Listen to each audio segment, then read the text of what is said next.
sempre, pelos séculos dos séculos. Amém. Cristo ressuscitou. É verdade. Cristo nos ha enviado. É verdade também. Cristo vos cresce. Vos cresce. São muitos os parágrafos, as frases, os textos que nós vamos ouvindo na igreja ao longo de todo o ano litúrgico.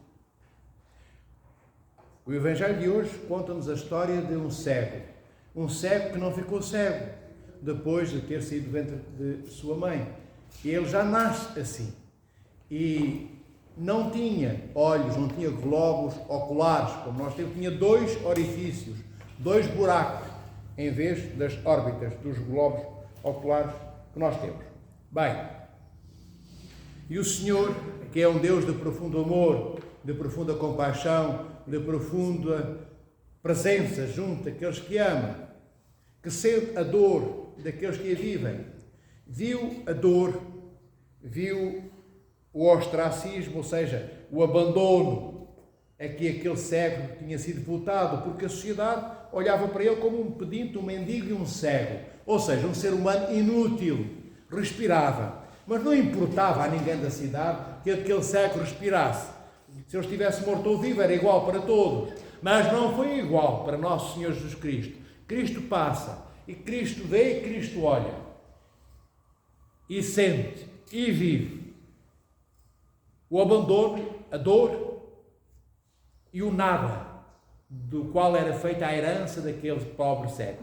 Bem, há vários momentos importantes naquilo que ouvimos do conteúdo e do texto proclamado pelo Sr. Dom Teodoro, quando nos anunciou o Evangelho de hoje, e um desses momentos é que o Senhor, nosso Deus Salvador Jesus Cristo, toca no barro da terra e com um pouquinho de saliva molda, quer dizer, ele faz 2 olhos de barro e coloca esses 2 olhos de barro dentro daqueles buracos que estavam no rosto, dentro daqueles 2 orifícios, e diz ao cego: vai à piscina Siloé e lava-te.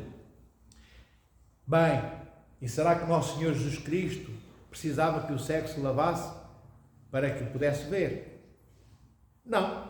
Se Cristo quisesse que ele só visse as coisas deste mundo, as árvores, os patos, as estrelas, as estradas, as abelhas, as pombas, as borboletas, as carochinhas, se fosse só isso que o Senhor nosso Deus Salvador Jesus Cristo, quando deu os olhos ao cego, desejasse que ele visse, então o Senhor teria posto o cego a ver naquele momento tudo isso.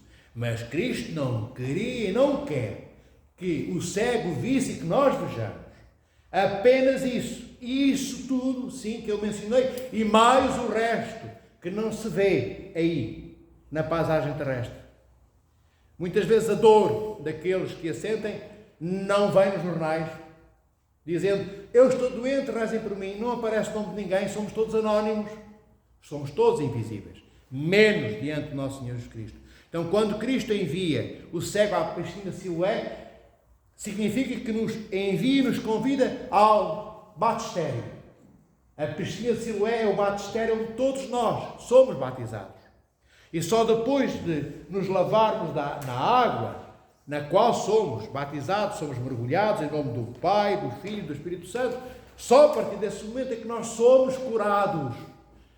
Só a partir desse momento é que nós passamos a ver as coisas visíveis e começamos a estar preparados para vermos também as coisas invisíveis. É por isso que o Senhor, nosso Deus Salvador Jesus Cristo, envia o cego à piscina de Siloé. Siloé quer dizer o enviado. É o que significa este nome. E o cego cura-se. E o cego que nunca viu nem sabia o que é que isso significava. Ver, ele não sabia. Passou a ver e passou a conhecer o significado do que significava abrir os olhos e alguma coisa fazer sentido, como imagem diante de si, no seu intelecto e na sua alma, que até então não tinha feito. Mas vêm logo, claro, vem quem? Vêm logo os fariseus perguntar, todos eriçados, todos incomodados, perguntar: então, mas quem é que te curou? Bem, o cego diz aquilo que cada um de vós ouviu. Não sei que estou curado. Bem, e por aí fora. Chega a uma certa altura do Evangelho de hoje, em que os fariseus, pondo em causa que aquele cego fosse de facto cego, desde o seu nascimento, o que é que eles fazem? Vão ter com os pais do cego e perguntam aos pais: bem, mas este é o vosso filho? E eles constatam que é. Sim, é o nosso filho. Então, ele era cego e agora passou a ver? Ou não era cego e sempre viu? Não. Era mesmo cego. Agora vê, mas não sabemos porquê. Bem, e dizem-me outra coisa. Grave num pai e numa mãe. Mas olha, o nosso filho é adulto. Ir ter com ele. Perguntai. Ou seja, ele é responsável. Se alguma coisa acontecer é com ele, não a nós. Porquê? Eles sabiam que havia o perigo, eles, pai e mãe, sabiam que havia o perigo de serem expulsos da sinagoga judaica. Ser expulsos da sinagoga judaica não era só não poder entrar à imagem, enfim, dessa época, desse tempo. Se tomarmos a igreja por analogia, não era só não podermos agora entrar à porta da igreja e não podermos estar na Sagrada Liturgia. Não. Ser expulso da sinagoga significava ser ostracizado, expulso da sociedade. Não tinha mais lugar na sociedade, não podia fazer comércio, não podia ter emprego. E se algum outro judeu que estivesse na sinagoga, fizesse parte integrante da sinagoga, falasse com aquele que havia sido expulso, além de ser mal visto, daí a um tempo corria o risco de também ser expulso da sinagoga. Ou seja, ser expulso da sinagoga era gravíssimo. Significava ficar só, isolado na vida, sem nada, perdendo até a possibilidade de ter comida e onde dormir. E não ter com quem falar, certamente, nem sequer estar junto à sua família, porque as famílias viam que aquele seu membro, tio, irmão, primo, que tinha sido expulso, não se aproximavam dele, não o recebiam em suas casas. Vejam. Bem, e os pais, com medo que isto acontecesse, disseram, e de perguntar-lhe, para não se responsabilizarem. Maus pais, porque um pai ou uma mãe que amam o seu filho e filha, responsabilizam-se sempre pelos filhos e assumem todos os perigos e riscos e as consequências dos mesmos pelo amor que têm aos filhos. Não foi isto que os pais do Evangelho de hoje, do cego de nascimento, fizeram.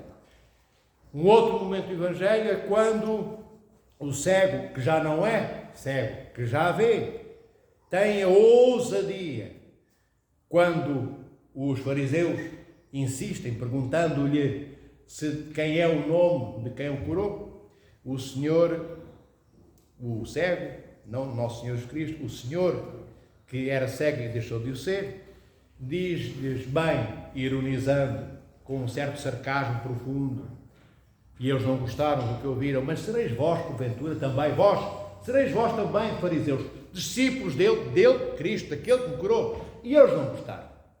E eles não gostaram, eles tomaram decisões. Mas agora, as decisões quais foram? Expulsar aquele que tinha sido cego, que agora começou a ver, da sinagoga. E vejam bem, e este cego, já com olhos vendo, sabia que se dissesse esta frase, como acabou de dizer, aos fariseus, era posto na rua, era ostracizado, era vomitado da sinagoga e da sociedade. E ele já havia sido vomitado da sociedade desde o seu nascimento. Ele não via, era mendigo, era pobre, se não via não podia trabalhar, não via, não tinha interesse para ninguém, nenhuma mulher se interessava em casar com um cego naquela sociedade difícil daquela época, daquele tempo. Ninguém gostava dele, ninguém o convidava para a sua casa, ele estava ali a apodrecer, esperando que a morte um dia chegasse, ou o milagre. E o milagre chegou antes da morte. E o milagre chegou na pessoa divina do Verbo encarnado, Nosso Senhor, Deus e Salvador Jesus Cristo. E vede, como eu dizia, ele nunca tinha estado integrado, nem nunca havia sido parte integrante da sociedade, nunca contou para aquela sociedade, absolutamente, em momento algum, em tempo nenhum. E quando ele começa a ver e tem a possibilidade de ser aceito pela sociedade, de começar a saborear, a experimentar, a experienciar, a ser tocado e a tocar cada um dos membros daquela sociedade judaica em Jerusalém, nesse momento ele diz esta frase aos fariseus e já não chega sequer a entrar na sinagoga, fica interditado, proibido, é posto na rua. E ele sabe que isso vai acontecer e sabe também que para ele era importante fazer parte da sinagoga, porque significava fazer parte de todo aquele povo e estar em concórdia, em harmonia e ter, digamos, o respeito de toda a sociedade. Ele sabe que nunca teve isso porque era cego e sabe que não vai ter porque decidiu dizer aos fariseus, confrontá-los. Sereis vós também discípulos?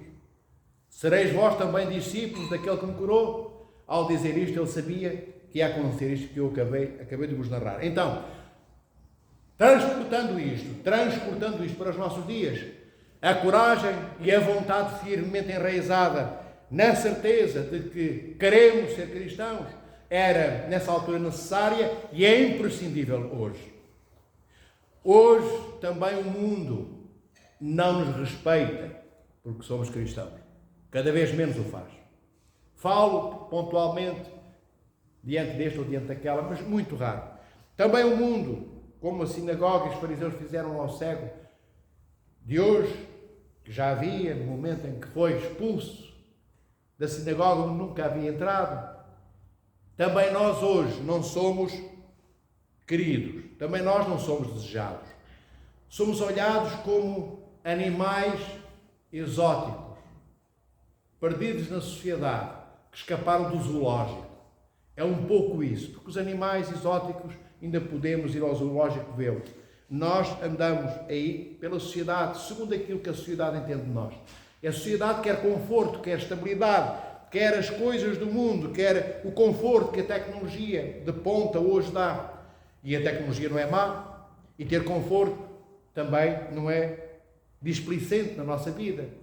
É importante que haja algo que permita que nós vivamos uma vida minimamente saudável também, onde um certo conforto, depois de todo o desconforto vivido, é importante termos como herança. E o que é que eu chamo de todo o desconforto vivido? Depois de nos preocuparmos com os nossos irmãos, depois de sermos como o cego de hoje, capazes de ousar perder tudo, perder o respeito que deveríamos ter, que os outros não têm por nós, depois de não sermos amados, e nós que gostaríamos de o ser também, depois de termos o pão nosso de cada dia, não é o pão nosso suprasubstancial, que esse é o corpo e sangue de Cristo, essa é a Eucaristia. Mas o pão que todos os dias temos que pôr dentro do nosso estômago, às vezes não temos, e não temos quem nos o dê, como o cego não teve, durante todos os anos e décadas em que foi cego, era pedinte, era mendigo, tinha pão quando lhe davam, seco, duro, nem pedra ou nenhum.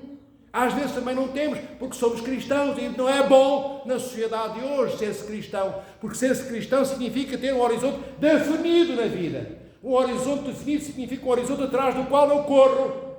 Um horizonte no fim do qual está aquilo que eu espero. E no fim do horizonte do cristão está a comunhão com Deus, está a ressurreição no último dia, o dia escatológico, o oitavo dia, aquele em que o Senhor virá pela segunda vez. É isto que aprendemos com o Evangelho de hoje. Não podemos ser cristãos, amados irmãos e irmãs, e andarmos na vida como andam todos os outros, porque os outros não são cristãos. Ou são de nome, mas ser-se de nome alguma coisa não significa ser aquilo que se diz ser.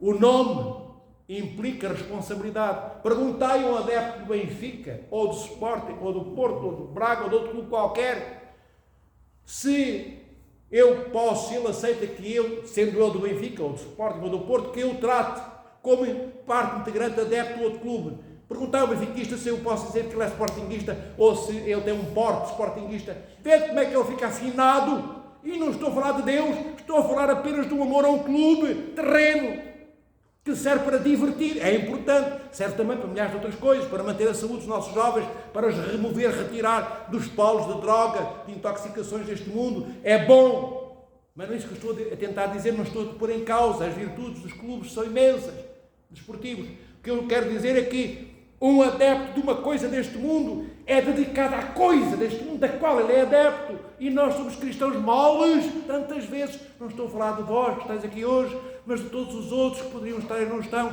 e de todos aqueles que vivem no mundo, esperando a morte, sem saber que a esperam. Porque quando somos jovens, a eternidade está dentro de nós. De repente, dos 20 passamos para os 80, os que lá chegam, ou dos 20 para os 60, e só constatamos que passou. Só constatamos que estou próximo da morte. Eu falo da morte não para assustar ninguém, nem a mim próprio, nem a vós. Falo da morte porque a morte é certa, é segura. Não tenho como me materializar do lado da morte. Não tenho como fazer isso. Há uma coisa que se chama tunelamento quântico, da física quântica, não vale a pena explicar isto, que é complicado. Mas que é a possibilidade de determinada matéria se materializar do outro lado de um obstáculo. Mas eu não posso materializar-me do lado lá da morte. Eu morro e materializo-me, sabem onde? No túmulo, dentro do caixão, que é posto num buraco debaixo da terra. Então eu tenho que fazer alguma coisa para que valha a pena o meu encontro com a morte, para que a morte não me abrace como a cegueira abraçou durante 30, 40 anos aquele cego, para que eu encontre a morte e nela encontro o Senhor que me dá olhos, que me devolve a vida e as paisagens que eu não vi, como Cristo devolveu àquele cego, que tinha esperança de não ser cego por toda a vida, mas essa era a certeza que ele tinha. Nós também temos a certeza que vamos morrer, mas temos a esperança, tornada a certeza em nós, que Cristo nos ressuscitará, que os nossos olhos se abrirão de novo, que não seremos cegos dentro do túmulo por toda a vida, que os nossos olhos não ficarão fechados por toda a eternidade. Quando Cristo vier, as pálpebras erguer-se-ão e de novo veremos a luz do 8º dia. Veremos nossos irmãos, irmãs e pais e família, todos aqueles que estiverem connosco no dia da ressurreição, no reino dos céus. Então tomemos o Evangelho de hoje com seriedade, que o cego, já com olhos e vendo, tomou. Ousemos defender aquilo que somos, ousemos, tenhamos a coragem e a determinação e o pé e o coração firmes de não abdicar do que somos, respeitando a liberdade de todos que estão à nossa volta, não criticando os outros, não dizendo mal, não deixando de amar, pelo contrário, sofrer com aqueles que nos fazem sofrer. Vou repetir, sofrermos com aqueles que nos fazem sofrer, amarmos aqueles que nos odeiam. É difícil, é complicado, não é uma tarefa, uma missão simples, mas esta missão, por não ser simples, como nenhuma outra nesta vida, não é feita só porque eu sou muito corajoso, porque eu tenho muita vontade, porque eu estou muito disponível. É tudo isso que eu acabei de dizer, estas 3 premissas, porque estou disponível, tenho vontade, sou corajoso, são necessárias. Mas há uma coisa que está presente, que é a graça de Deus, que preenche a fragilidade da minha coragem, que enche cada um dos meus atos da capacidade de serem realizados. E isso nós temos que ter a humildade de pedir ao nosso Senhor Jesus Cristo. Da mesma forma que o cego durante toda a vida pediu na sua esperança que os olhos enchessem os buracos onde faltavam. Sejamos nós também assim, daqueles que acreditam que mesmo passando pelo túmulo, vamos deixar para trás o túmulo vazio, porque nós estaremos do lado de lá, no dia do juízo final, no dia da ressurreição, com Cristo, vivos, não só com olhos como o cego teve hoje, mas com tudo renovado em nós, no nosso corpo e na nossa alma. O reino dos céus não é para almas incorpóreas. O reino dos céus, como diz o apóstolo São Paulo, é para corpos com alma. O Senhor os protege, os guarde, abençoe, ao longo de cada dia e momento das vossas vidas.